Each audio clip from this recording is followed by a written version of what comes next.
다 함께 사도신경하심으로 2026년 3월 13일 금요일 온라인 아침 기도에 하나님께 올려드리겠습니다. 전능하사 천지를 만드신 하나님 아버지를 내가 믿사오며 그 외아들 우리 주 예수 그리스도를 믿사오니 이는 성령으로 잉태하사 동정녀 마리아에게 나시고 본디오 빌라도에게 고난을 받으사 십자가에 못 박혀 죽으시고 장사한 지 사흘 만에 죽은 자 가운데서 다시 살아나시며 하늘에 오르사 전능하신 하나님 우편에 앉아 계시다가 저리로서 산자와 죽은 자를 심판하러 오시리라. 성령을 믿사오며 거룩한 공예와 성도가 서로 교통하는 것과 죄를 사하여 주시는 것과 몸이 다시 사는 것과 영원히 사는 것을 믿사옵나이다. 아멘. 찬송가 425장 찬송하시겠습니다.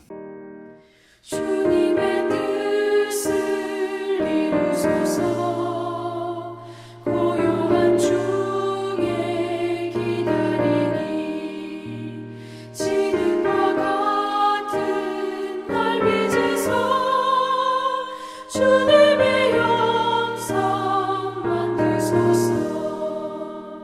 주님의 뜻을 이루소서. 주님 발 앞에 엎드리니 나의 맘속을 살피시사 눈보다 이게 하옵소서. 주님의 뜻을 이루소서. 병들어 몸이 피곤할 때 권능의 손을 내게 펴서 강건케 하여 주옵소서. 주님의 뜻을 이루소서. 온전히 나를 주장하사 주님과 함께 동행함을 만민이 알게 하옵소서.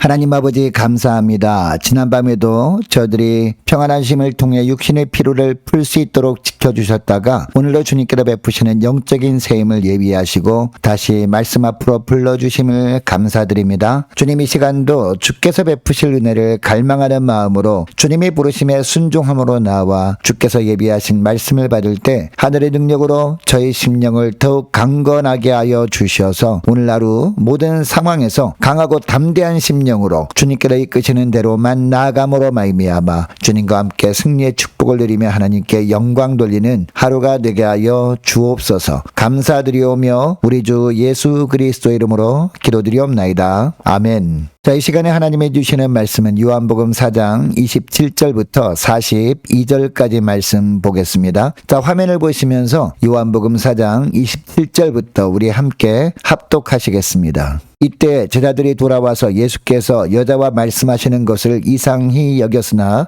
무엇을 구하시나이까 어찌하여 그와 말씀하시나이까 묻는 자가 없더라. 여자가 물동이를 버려두고 동네로 들어가서 사람들에게 이르되 내가 행한 모든 일을 내게 말한 사람을 와서 보라. 이는 그리스도가 아니냐 하니 그들이 동네에서 나와 예수께로 오더라. 그 사이에 제자들이 청하여 이르되 랍비여 잡수소서. 이르시되 내게는 너희가 알지 못하는 먹을 양식이 있느니라. 제자들이 서로 말하되 누가 잡수실 것을 갖다 드렸는가 하니 예수께서 이르시되 나의 양식은 나를 보내신 이의 뜻을 행하며 그의 일을 온전히 이루는 이것이니라. 너희는 넉 달이 지나야 추수할 때가 이르겠다 하지 아니하느냐? 그러나 나는 너희에게 이르노니 너희 눈을 들어 밭을 보라. 희어져 추수하게 되었도다. 거두는 자가 이미 삭도 받고 영생에 이르는 열매를 모으나니 이는 뿌리는 자와 거두는 자가 함께 즐거워 하게 하려 함이라. 그런즉 한 사람이 심고 다른 사람이 거둔다는 말이 옳도다. 내가 너희로 노력하지 아니한 것을 거두러 보내었노니 다른 사람들은 노력하였고 너희는 그들이 노력한 것에 참여하였느니라. 여자의 말이 내가 행한 모든 것을 그가 내게 말하였다 증언하므로 그 동네 중에 많은 사마리아인이 예수를 믿는지라. 사마리아인들이 예수께 와서 자기들과 함께 유하시기를 청하니 거기서 이틀을 유하심에 예수의 말씀으로 말미암아 믿는 자가 더욱 많아 그 여자 여자에게 말하되 이제 우리가 믿는 것은 내 말로 인함이 아니니 이는 우리가 친히 듣고 그가 참으로 세상의 구주신 줄 알미라 하였더라. 아멘. 여러분, 우연히 어떤 식당을 갔는데 정말 음식을 맛있게 먹었을 때 어떻게 합니까? 누가 시키지 않아도 주변 사람들한테 꼭 그 식당 가보라고 합니다. 이렇게 입소문이 나면서 그 식당은 동네 맛집이 되는 겁니다. 감동적인 영화를 봤을 때도 마찬가지죠. 다른 사람들에게 그 영화 꼭 봐보라고 권합니다. 이렇게 영화 평점은 높아지고 천만 영화가 되는 거죠. 자, 오늘 봄에 나오는 사마리아 여인이 딱 그런 사람이었습니다. 우물가에서 예수님을 만난 감격이 너무나 컸습니다. 그래서 삶이 예배가 되게 합니다. 아무도 시키지 않았는데 마을로 뛰어들어갔고 그 작은 행동 하나가 온 마을을 바꿔놓은 겁니다. 오늘 이 여인의 삶을 통해서 삶이 예배가 되는 사람은 어떤 사람인지 세 가지로 살펴보면서 은혜 나누길 원합니다. 첫째로, 삶이 예배가 되는 사람은 소중한 것을 내려놓을 줄 안다는 겁니다. 28절을 보면요, 예수님의 메시아이심을 깨달은 여인이 어떻게 합니까? 여자가 물동이를 버려두고 동네에 들어갔다라고 합니다. 여러분, 이 여인에게 물동이는 단순한 그릇이 아니었습니다. 당시 우물가는 이 여인의 생존 터전이었기 때문에 이 여인에게 물동이는 삶을 버티게 해주었던 도구였습니다. 그러니까 이 여인은 자신의 삶에 정말 중요한 것을 내려놓고 동네로 들어갔던 겁니다. 예수를 전하기 위해서. 그런데 더 주목할 것이 있습니다. 이 여인은 사실 동네 사람들에게 따돌림을 받던 사람이었습니다. 남들이 우물에 오지 않는 한낮에 혼자 물을 기르러 왔을 정도로 사람들을 피해 다녔던 여인이었습니다. 그런데 자존심 다 내려놓고 마을로 뛰어들어가서 사람들에게 자신이 그리스도를 만났다라고 전했는데 30절에 보면요, 사람들이 이 여인이 전한 말을 듣고 동네에서 나와서 예수님께 나아갔다라고 하고 있습니다. 여러분, 이때 사람들이 이 여인의 말을 들었던 이유가 뭘까요? 자기에게 소중한 것을 내려놓고 예수님을 전했기 때문이었습니다. 이 모습을 본 사람들이 여인이 하는 말에 진정성을 느낀 겁니다. 여러분, 우리가 지인들에게 예수님을 전해도 아무런 반응을 보이지 않을 때가 있는데 왜 그럴까요? 혹시 내 삶에서 아무것도 내려놓은 것은 없이 말로만 전했기 때문에 상대방이 아무런 반응을 보이지 않았던 것은 아니었는지 저와 여러분의 삶을 돌아보았으면 좋겠습니다. 여러분, 사람들은 우리가 하는 말이 아니라 우리의 삶을 봅니다. 내가 무언가를 포기하면서까지 전할 때 거기에 성령의 능력이 함께 임하심으로 내가 전하는 말씀에 사람들이 반응을 보이는 겁니다. 여러분, 이것을 기억하시고 복음을 전할 때 나에게 있는 소중한 것들, 물질, 시간, 아니면 환경, 이런 것들을 좀 내려놓고 복음을 전하는 것을 우선하며 사는 복된 하루가 되시기를 축복합니다. 둘째로, 삶이 예배가 되는 사람은 영혼을 향한 배고픔이 있다라는 겁니다. 자, 34절을 보면요, 제자들이 먹을 것을 사가지고 돌아와서 예수님께 드시기를 청합니다. 그런데 이때 예수님께서 뭐라고 하십니까? 나에게는 너희가 알지 못하는 먹을 양식이 있다라는 말씀을 하십니다. 여러분, 예수님이 하시는 이 말을 들은 제자들은 어떤 생각을 했을까요? 당연히 누군가 드실 것을 드렸나 보다라고 생각했을 겁니다. 그런데 예수님이 말씀하신 양식은 다른 의미의 양식이었습니다. 예수님은 나를 보내신 이의 뜻을 행하며 그의 일을 온전히 이루는 것이 예수님에게 양식이라고 하신 겁니다. 그리고 이어서 35절에 보니까 너희 눈을 들어 밭을 보라, 휘어져 추수하게 되었도다 라고 말씀하십니다. 지금 이 순간에도 복음을 기다리는 영혼들이 있는데 예수님에게는 그 영혼들을 향한 간절함, 이것이 양식이었다라는 겁니다. 육신의 양식을 먹지 않으면 육신이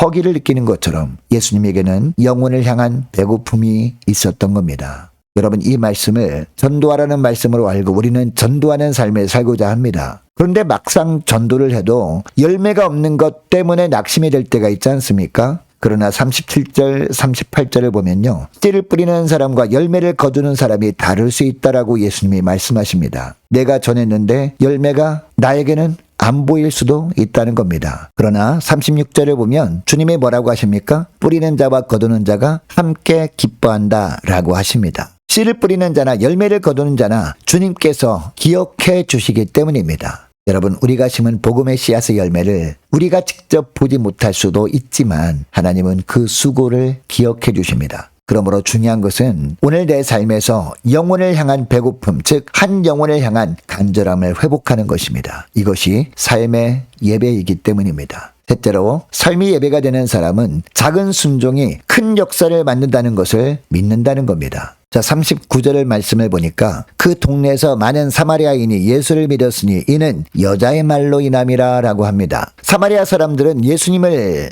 자기들 마을로 모시는데 예수님은 이 사마리아에 어느 정도 머무십니까? 이틀을 머무시면서 말씀을 전하십니다. 42절을 보면 그 결과 사마리아 사람들이 자기들에게 말씀을 전하신 예수님이 참으로 세상의 구주이신 줄 주님의 말씀을 통해서 또 알았다라고 하고 있습니다. 여러분, 사마리아 여인은 자신이 마을로 들어가서 예수님을 전하면 이렇게 될 것이라는 사실을 아마 짐작하지도 못했을 겁니다. 단지 예수님께서 자기를 만나주시고 말씀해 주신 것이 너무나 감격스러워서 그 은혜가 너무나 커서 전한 것뿐이었습니다. 그런데 이름도 없는 한 여인의 작은 순종이 온 마을에 부흥을 일으킨 겁니다. 여러분, 하나님은 오늘 우리에게도 거대한 헌신을 요구하지 않으십니다. 복음의 씨를 뿌리라는 말씀에 작은 순종으로 반응하는 것, 이것을 요구하십니다. 그 작은 순종을 보신 하나님께서 그 순종을 시작으로 놀라운 영적 파장을 일으키십니다. 그리고 내가 감당할 수 없는 일은 하나님께서 감당해 주십니다. 여러분, 이것이 로마서 12장 1절에서 말하는 하나님이 기뻐하시는 거룩한 산제사로 드려지는 삶인 줄 믿으시기 바랍니다. 자, 오늘 말씀을 기억하고 이 시간에 기도할 때 이렇게 기도했으면 좋겠습니다. 하나님, 내가 소중히 여기는 것들을 내려놓고 진정성 있게 삶으로 주님을 증거하는 하루가 되게 하여 주옵소서. 하나님, 영혼을 향한 배고픔과 간절함을 회복시켜 주시고